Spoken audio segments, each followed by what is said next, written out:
You are going to listen to a conversation between two friends who are discussing the organisation of a party. First, you have some time to look at questions 1 to 5.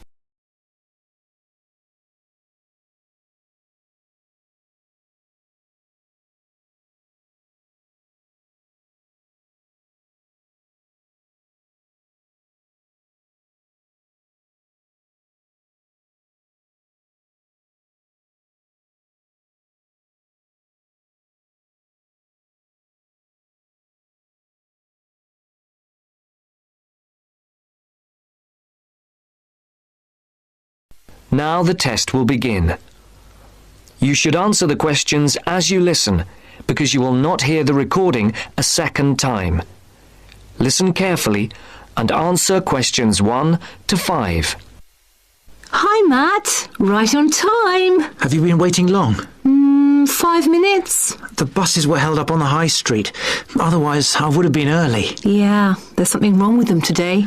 Yes, I think so. OK, what shall we do? Shall we go and have a coffee? Yeah, that would be nice. There's that place on the corner over there. It does really nice coffee and cakes and things, and at this time it's usually very quiet, so we'll be able to talk. OK, let's go there then. So, when's the party going to be? Well, it has to be at the end of September, before we all leave for university. We've plenty of time then. We don't go for another 5 weeks, do we? Well, we haven't really got that much time, if you think about it. There are only a couple of weeks at the beginning of September when all of us are around.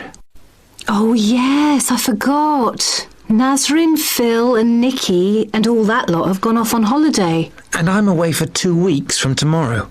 So, what does that leave us then? As far as I know, we're all here between the 19th and the 30th of September. Will Sandra be around then? I know that she has a whole string of family birthdays at that time, and she might not be available. Well, let's make a note of that, and we can contact her about it. OK. Shall we settle for the 21st of September then? What day is the 21st? It's a Saturday. Is that OK? That's fine. Before the conversation continues, look at questions 6 to 10.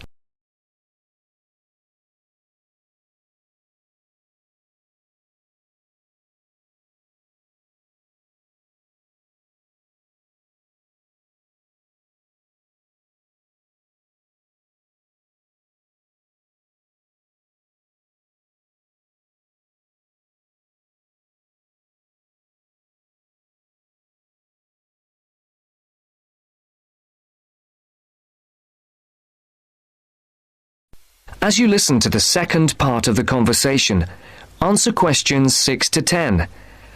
And now for the tricky bit. Where are we going to hold it? Well, I spoke to Nikki last week, and she volunteered her place, as they have a huge house and garden. Oh, fantastic. Will her parents be around? Yeah, I think so, but she said they won't mind. Oh, right. Well, my parents wouldn't like it at all. Nor mine. But is it definite? Yes. When I spoke to her, she said it was definitely on. I'll just have to confirm the dates with her. We thought it would be one weekend in September, so I'll just have to make sure that that one is okay. One thing Nikki suggested, we could have a daytime party, as we could be outside if the weather is fine. Oh, wow. How far out does she live? It's not that far. Do you know where West Road crosses the bridge? Yeah. It's the first house on the right, with that huge drive up to the front door. Oh, right. I know exactly where it is. The road is off the A33 and runs north, then over the bridge and first on the right. I know it. Oh, the place is amazing. You know it has a big swimming pool. Does everyone know where she lives? Most of her friends do, but not all. But it doesn't matter, as we can put this map Nikki sent me in with the invitation. How shall we do the invitation? We can do it on the computer. I can scan the map, and we'll put it all onto an A4 page. Is this the address? Can I just write the address down? It's 93 West Road, and I'll take the phone number. It's 477130. Right. There's one other thing. Yes? We're all giving £10 towards refreshments and food. There'll probably be a barbecue. Do you think that's enough? Oh, right. Yeah, that's fine.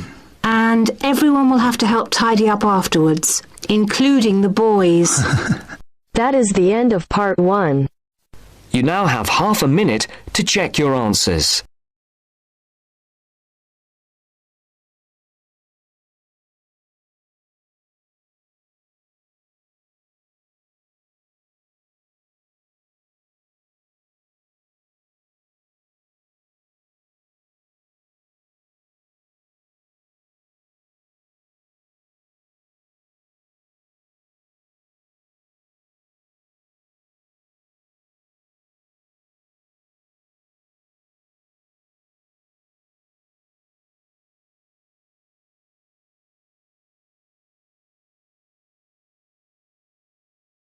Now turns to part 2.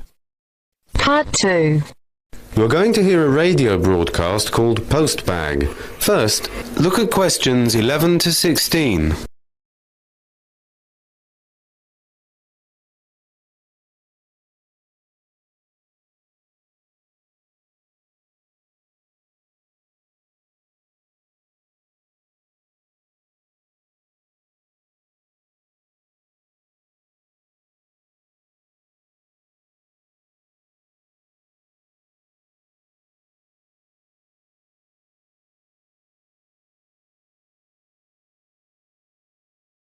Now listen carefully and answer questions 11 to 16. Welcome, and indeed welcome every Friday afternoon at 2:15 to Postbag, your chance as listeners to let us know what you think about our programs and current issues. This week, our Postbag has been virtually overflowing. Not that we are complaining, mind you. Many of you, in fact, a staggering 4,373 of you, to be precise, have completed Radio South's listener phone-in survey. Some general points. 83% of you think that the radio station has improved over the past year, and only 7% that it has got worse. Most of you think that the radio station provides an excellent service. That's a big thumbs up for Radio South. Some more statistics. A rather disappointing 64% of you did not like the start of the new international radio soap that began on Wednesday evenings last month. Many of you said that it was too vulgar and puerile, with no plot, no excitement, and only 17% said they liked it. We passed on your messages to the producer, and he said that he had received a number of letters and countless phone calls saying how innovative and modern the plot was. In fact, those figures for those listening had more than doubled for the second program. We'll have to wait and see how this one develops. And for 87% of you, the new starting time of 5 a.m. for the wake-up show went down really well. Only a small disapproval rating for this one. In fact, only 3%. Many of you said the earlier time is a real hit. Unfortunately, the wine show has not gone down well at all. It had a 15% approval rating and 25% who did not like it and 60% don't knows. Sadly, the main comment was that the program is downright boring. Maybe wine's going out of fashion. The full survey will be published next month and it is free on request. And now to our weekly letter slot. Before the radio broadcast continues, look at questions 17 to 20.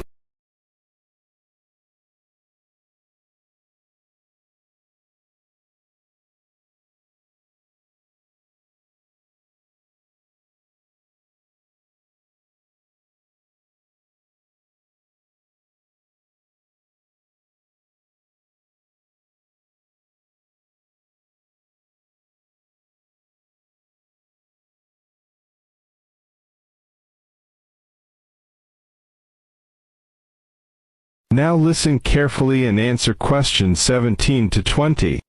Sharon from Tasmania has written in to say that she has tried to get through on the telephone to our new message line to leave a message on the voice box, but she finds it too complicated. She says, and I quote, Every time I press a number after the main menu, the line won't accept my message.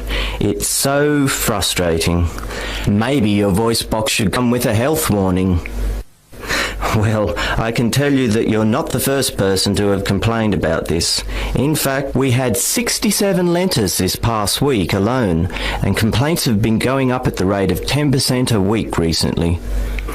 And we're now looking into the problem. On a more cheerful note, Mary from Sydney, Australia, wrote in to say how refreshing and cheerful she found our station. She says the music and the morning wake-up show she finds really invigorating. We've had lots of similar letters from all around Southeast Asia saying the same thing. From Terry in Auckland, New Zealand, Yuko in Japan, and Ahmed in Indonesia. Robin in Australia says it's really an excellent new contribution to the radio scene in the area and encourages us to keep going. Thank you, Robin, for your support. Pangaporn from Thailand wants to know if there are any plans to repeat the English language program, English Worldwide, on Sunday mornings at 9 a.m, or whether we are going to expand the program.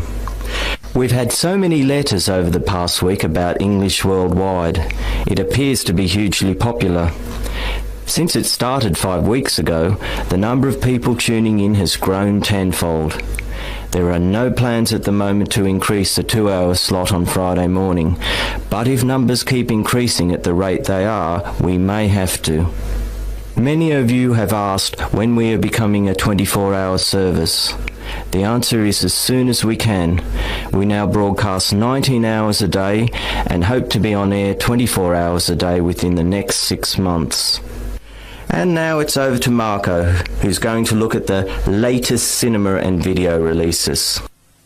That is the end of part 2. You now have half a minute to check your answers.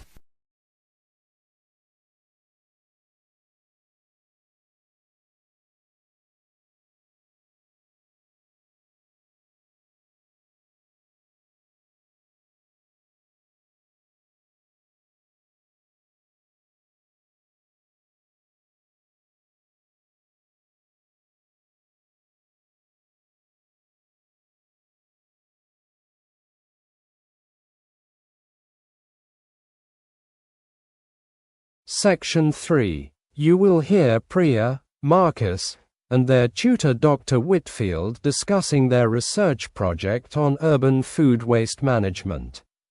First, look at questions 21 to 30.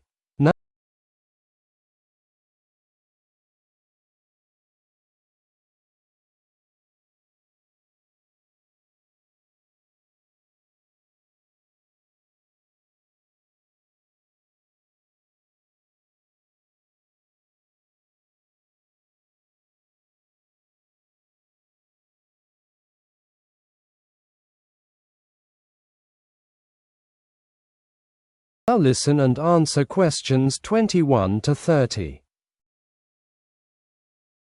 Right. I've had a look at your draft slides. The structure is reasonable, but there are things to sort out.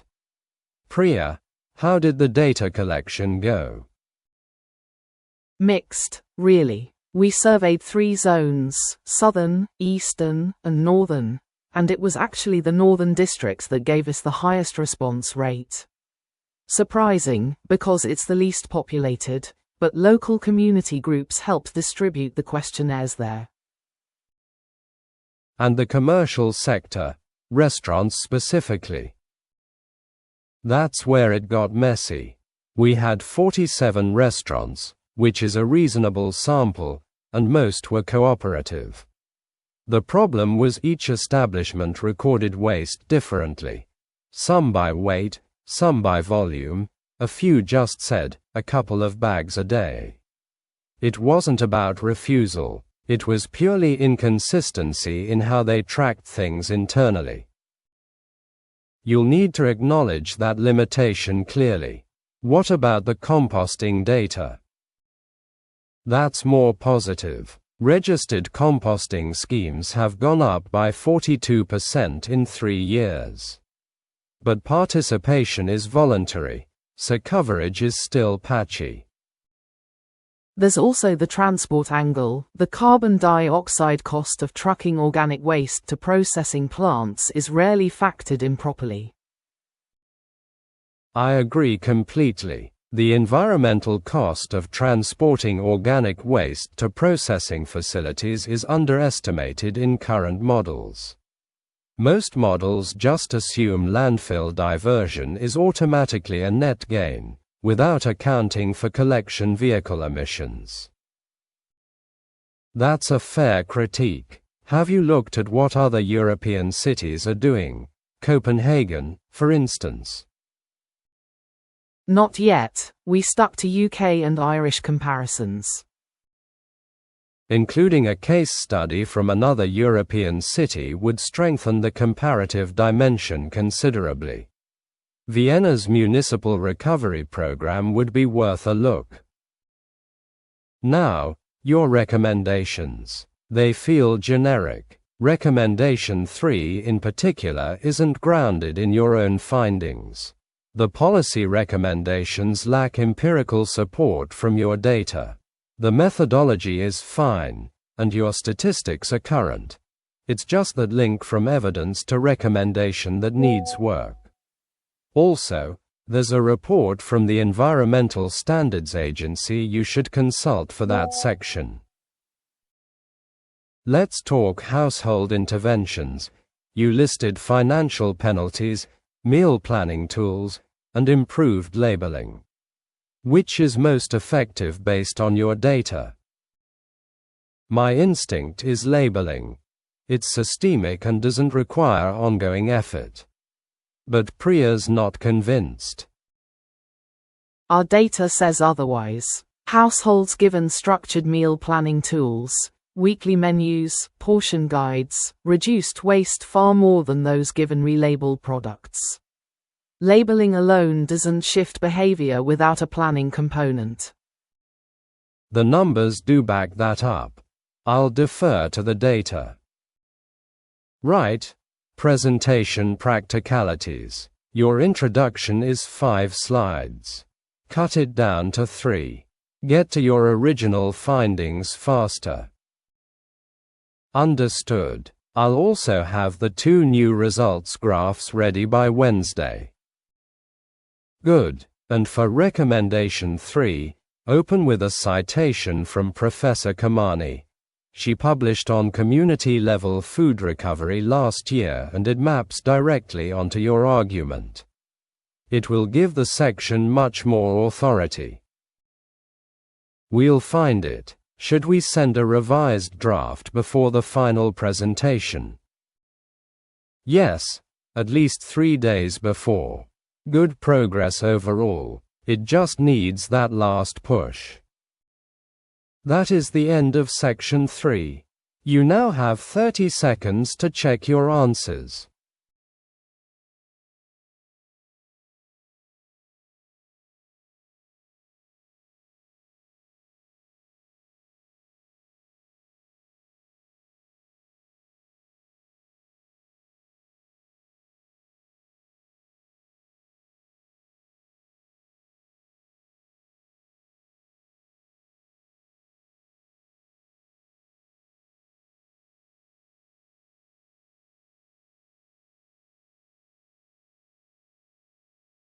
Section 4. You will hear a university lecture by Dr. Amara Osei on sleep architecture and memory consolidation.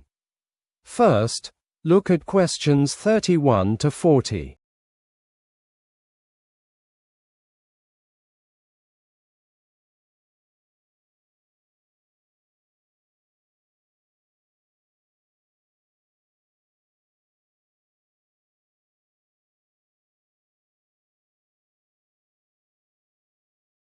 Now listen and answer questions 31 to 40. Sleep is not a uniform state. It's structured into repeating cycles, each lasting approximately 90 minutes. Each cycle contains light sleep, slow wave deep sleep, and REM. Early in the night, slow wave sleep dominates. By morning, REM periods lengthen. This architecture matters for how different types of memory are processed. Two memory systems are central here. Declarative memory covers facts and events, things consciously recalled. Procedural memory covers skills, typing, playing an instrument. These two systems are handled by different sleep stages. For skill-based, procedural learning, the critical stage is REM sleep.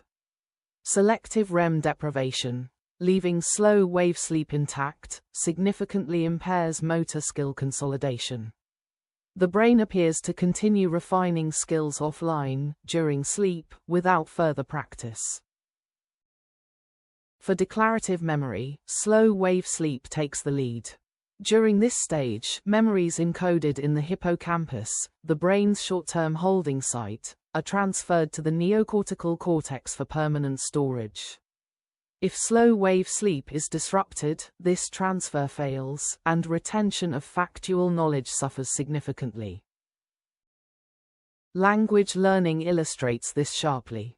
In one well-known study, sleep-deprived participants retained approximately 40% less new vocabulary than those who slept normally.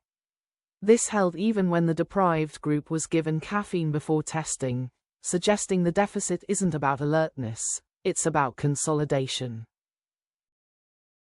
Now, emotional memory. There's a well-supported theory, the sleep to forget, sleep to remember hypothesis, which proposes that REM sleep serves a dual function.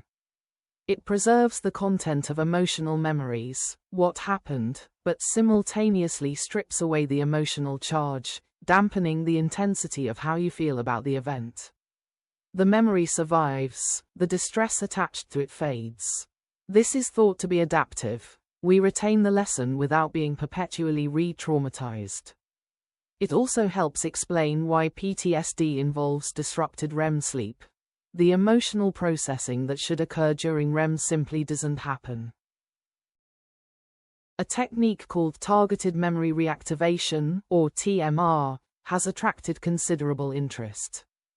In a landmark experiment, participants learned object location pairs, each paired with a distinct odor.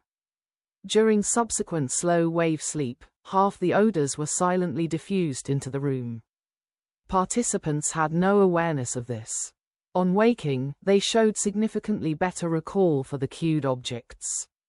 What surprised the researchers was not that it worked, they expected that, but that memory improvement occurred even though participants were completely unaware that any cues had been presented. Consolidation had been influenced without any conscious participation at all. This brings me to the older idea of hypnopedia, sleep learning, which was widely marketed in the 1950s. The scientific evidence is very weak. The fundamental criticism is methodological. The early experiments failed to control for pre-sleep exposure, meaning participants may have encountered the material just before or during the transition to sleep. It wasn't an ethics problem, and the materials were sometimes complex. The flaw was confounding.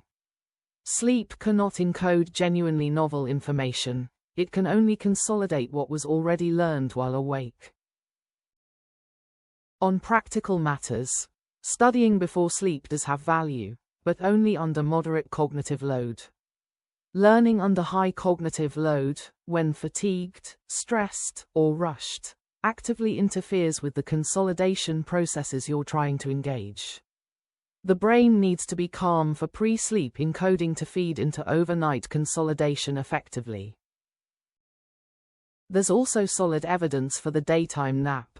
A nap of between 60 and 90 minutes, enough to include slow-wave sleep, can replicate a meaningful portion of overnight consolidation benefits, particularly for declarative memory. For students with irregular schedules, this is a genuinely practical option. To close, everything I've described reflects group-level findings. Sleep architecture varies substantially between individuals, so blanket prescriptions won't work for everyone. The field needs more research into personalized approaches to sleep and learning optimization. How do we identify individual sleep profiles and tailor advice accordingly? That, I would argue, is one of the most pressing questions in applied cognitive neuroscience. Thank you. That is the end of section 4 and the end of the listening test. You now have 10 minutes to transfer your answers.